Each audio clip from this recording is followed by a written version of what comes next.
Pasok na siya mga katoto. Yan o. Nauna na time nagpapasok, no?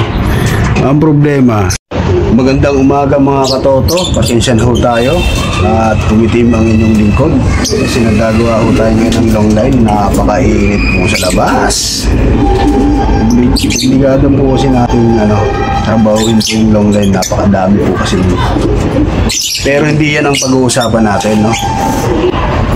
Ang ibon po natin ay nirelease ng alas 8:05 sa lugar po ng Chaong, Quezon.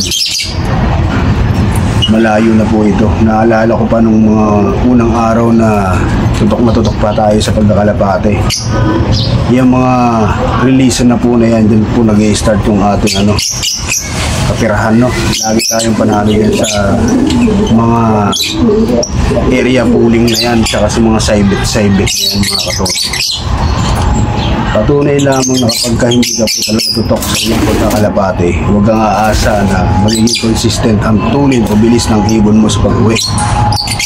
Kapag hindi ka consistent, paiba-iba po ng uwi yan. Wala kang siguradong pupustahan dyan mga katoto, hindi manghuhula ka lang. Sayang ang pusta mo. Ngayon pa man mga katoto, may pauwi na po tayo.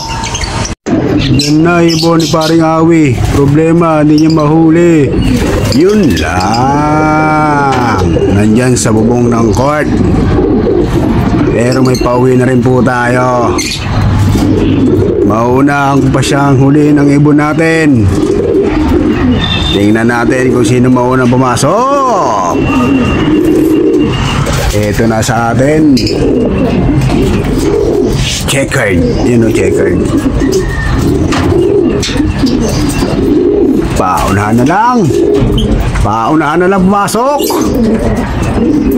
Ayun o. Pasok na siya mga katoto. Yan o. Nauna na time nagpapasok, no? Ang problema, hindi ang kasali.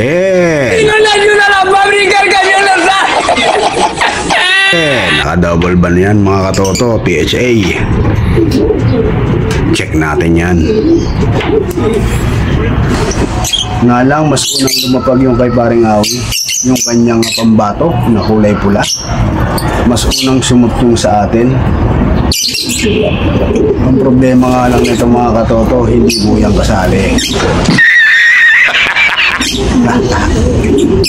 Patay budget.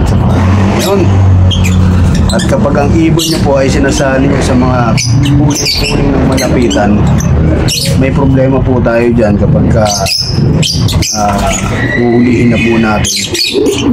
Ang naging problema po niyan, nag-stuck sa taas at tumatambay dahil alam niya pong uhulihin siya. Mas mainam na paamuhin po natin maigi yung kalapati natin na kahit kapano, na kahit pagod po siya galing lipad, hisot agad at madali po natin mahuhuli at may kaklak yung kanyang sticker. Ngayon pa man mga katoto, sa lahat po ng nag-load ngayon, nag-training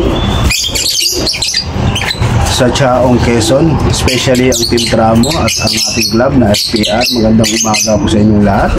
Nabati ko po kayo ng advance Merry Christmas sa ating lahat, mga nag-iibon, mga katoto.